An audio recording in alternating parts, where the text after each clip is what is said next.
Au nom du Père, du Fils et du Saint-Esprit. Amen. Mes très chers frères et sœurs, nous voilà entrés dans ce temps de la Passion. Le rite romain est passé maintenant au 5e dimanche de Carême, mais nous avons conservé, comme dans les églises anglicanes ou dans celles qui suivent le rite ancien, ce temps de la Passion parce qu'il est, je pense, un des plus impressionnants. Même si, je vous l'avoue, il est aussi un des plus tristes et un des plus lourds psychologiquement, parce que vous n'êtes là qu'aujourd'hui, la plupart. Quand on est là tous les jours avec ces voiles qui couvrent les statues, qui couvrent la croix, il y a un côté angoissant qui, des fois, peut être pénible. Mais, d'un autre côté, comme toujours, la liturgie nous invite à réfléchir au sens de ces voiles, au sens de ce qui est caché à nos yeux. Et j'ai bien aimé la réaction d'une d'entre vous ce matin qui, voyant, parce que c'est la statue qui est la plus vénérée ici, Saint Joseph voilé dans sa niche, m'a dit « mais on peut quand même le prier ». J'ai dit « mais oui, justement, les voiles du temps de la Passion n'enlèvent rien. Vous me direz, ça serait beaucoup plus simple d'enlever toutes les statues, de les mettre à la sacristie et de les ressortir le samedi saint. Non, on les voile. Ils ne disparaissent pas. Les saints n'ont pas disparu, la croix n'a pas disparu. Ils sont juste voilés à nos yeux. Et comme je vous le dis régulièrement, c'est un petit peu pareil dans nos vies. Il y a des fois, on a l'impression que Dieu n'est pas là. Et le Christ lui-même a vécu cela. Je vous rappelle quand même qu'une de ses dernières paroles sur la croix, c'est « Mon Père, pourquoi m'as-tu abandonné ?» Alors si même lui a perdu un petit peu foi à certains moments, parce que la douleur était trop grande, la souffrance trop importante, combien nous-mêmes nous pouvons avoir le droit aussi des fois de flancher, de baisser les bras, de se dire « Oh, là ça fait un peu beaucoup, là ça devient un petit peu pénible, on pourrait peut-être passer à autre chose ». Et c'est tout le sens de ce temps de la Passion où on a l'impression que la gloire de Dieu n'est plus là. On voit bien que le Christ est en train de s'acheminer tout doucement mais sûrement vers sa mort. J'aime beaucoup l'oraison du jour qui nous dit « Il s'avance vers sa passion volontaire ». Il faut reconnaître aussi, et je le dis avec une pointe d'humour, que dans les derniers évangiles que nous avons lus cette semaine, notamment mercredi, le très long évangile de l'aveugle-né, il cherche. Parce que là, comme disent les jeunes de maintenant, il n'a plus de filtre. Il dit clairement les choses. Il rentre dans le vif du sujet. Il guérit les malades. Le jour de Shabbat, alors là, c'était la catastrophe absolue pour les Hébreux à l'époque. Il les remet en place quand ils osent lui dire quelque chose. Et là, il leur raconte qu'il aurait connu Abraham. Imaginez la tête de prêtre ou de religieux en entendant ça. J'avoue, moi, l'un d'entre vous demain me dit qu'il a connu la Sainte Vierge à Nazareth. Je pense que je réagirais peut-être un petit peu comme eux. C'est pas excusable de ne pas avoir reconnu le Christ, mais on comprend quand même qu'il y a des choses qui paraissent insurmontables à l'esprit humain. Et lui, il leur raconte ça tout naturellement. J'ai vu Abraham, il a connu ma gloire. Oui. Si on met ça d'un point de vue purement humain, Ils ont dû se dire, il faut l'enfermer. Il va causer la zizanie. Tout, je dirais, se met en place pour que la passion soit vécue. Et nous le verrons encore dans la semaine, hein, la résurrection de Lazare, qui provoque presque une émeute à l'entrée de Jérusalem. Parce que la foule en train d'acclamer le Christ le jour des rameaux, pour Hérode, pour les Romains, c'est un début de sédition. Ils sont en train d'acclamer un roi et c'est pas nous. Donc, ça devient dangereux. Tout est en train de se mettre en place pour nous amener à la passion du Christ. Je dirais que les dés sont déjà jetés. Ils ont déjà décidé de le mettre à mort depuis un moment. Et là, tout est en place. Vous aurez remarqué aussi que le chant d'entrée portait sur le thème de la croix. La séquence, c'est quelque chose que l'on ne fait pas souvent dans l'année, les dimanches, de chanter la séquence après l'acclamation de l'Évangile, mais en semaine, ça nous arrive quand même plus souvent dans le rite gallican, il y en a beaucoup. Mais c'est ce chant de louange qui se fait avant l'Évangile, et autrefois, il était fait sous l'action de l'Esprit Saint. Les plus grandes séquences, les plus grandes proses ont été composées par des moines en état mystique qui ont composé ces textes, ces espèces de poésies acclamant le mystère de la fête du jour. Et nous acclamons par cette séquence la croix du Christ. C'est aussi un des petits plaisirs, je dirais, de la liturgie, c'est on acclame ce qu'on ne voit plus. La croix n'est plus visible, mais on l'acclame, on la chante, comme déjà le symbole de la victoire. Nous ne sommes même pas encore au vendredi saint, mais nous acclamons déjà la croix comme symbole de vie, de victoire, de résurrection. Et toute la liturgie de Pâques se passe ainsi. Le jeudi saint, nous célébrons l'Eucharistie, mais nous pensons déjà à la mort sur la croix le lendemain. Le vendredi saint, nous célébrons la mort du Christ, mais nous chantons déjà la victoire de la croix qui nous rend la vie. On annonce déjà Pâques le vendredi saint.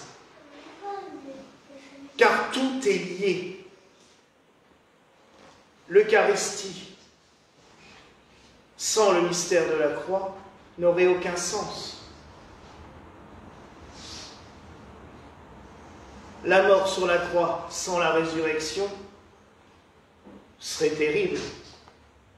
Tout ça pour ça.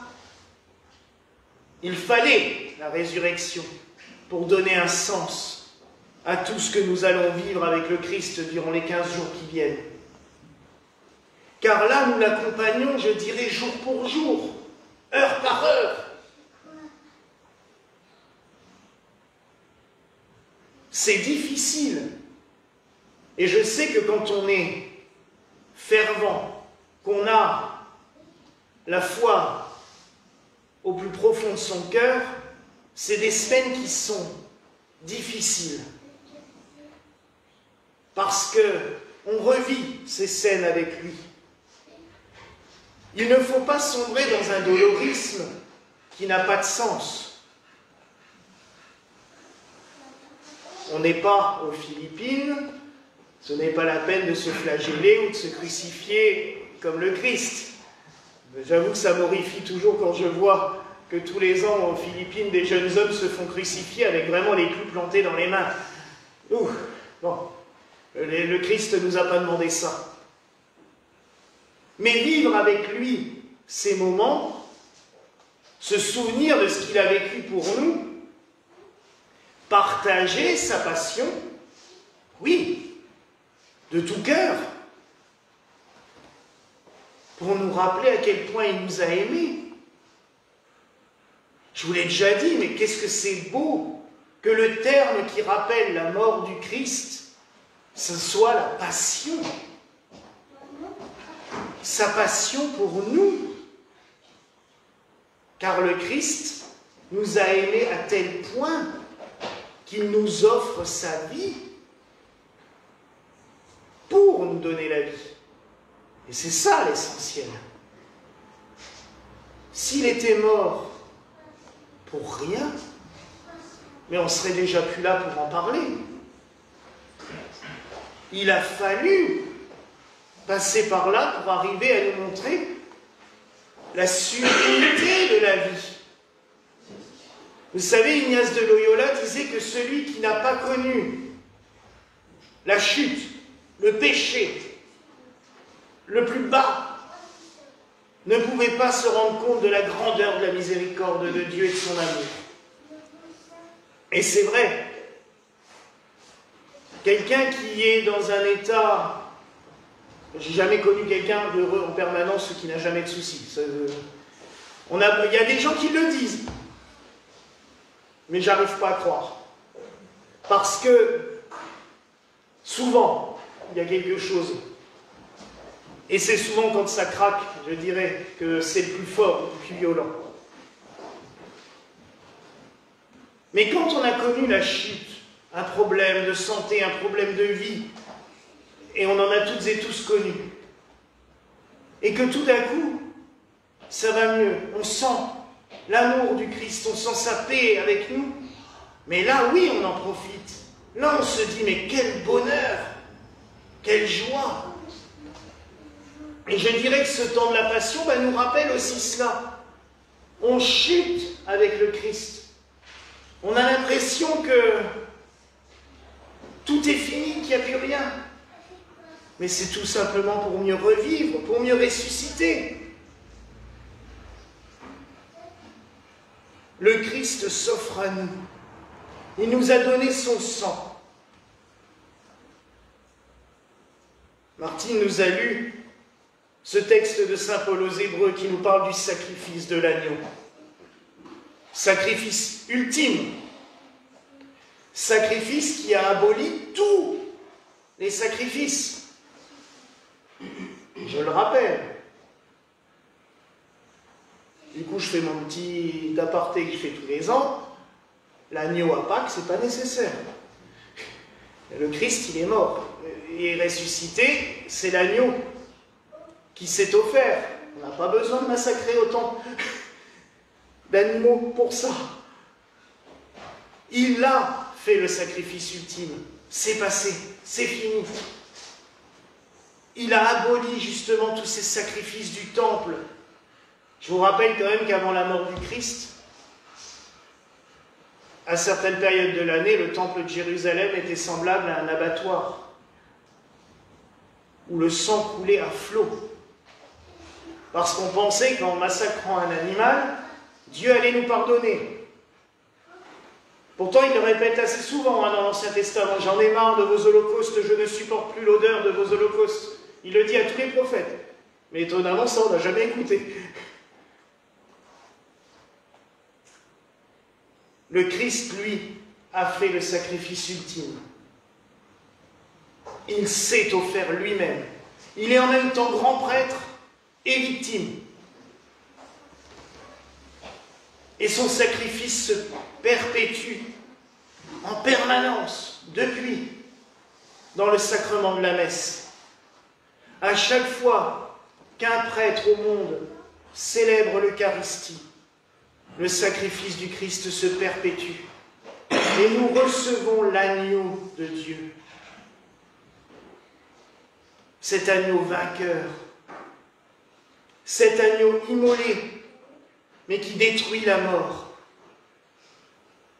Ce symbole de l'agneau est tellement beau et tellement puissant. Alors oui, mes frères et sœurs, célébrons l'agneau vainqueur, celui qui détruit la mort. Nous approchons de la fête de Pâques. Accueillons et accompagnons le Christ sur ce chemin. Nous allons vivre sa passion avec lui. Mais cette passion, nous la revivons à chaque Eucharistie. C'est tout simplement un moment privilégié dans l'année pour se dire oui, n'oublions pas. Je sais, quand on vient à la messe, on préfère penser aux grâces qu'il nous donne. Et souvent, même des fois en tant que prêtre, on a tendance à oublier que, ben oui, mais pour en arriver là, il a fallu passer par cette étape violente, cruelle. Alors oui, mes frères et sœurs, partageons la souffrance du Christ pour mieux goûter à sa victoire, à sa résurrection, pour que, au matin de Pâques, sa lumière nous inonde, qu'elle détruise toutes nos ténèbres, qu'elle nous apporte la force, la guérison, la bénédiction et la vie. Voilà la grâce que je nous souhaite au nom du Père, du Fils et du Saint-Esprit. Amen.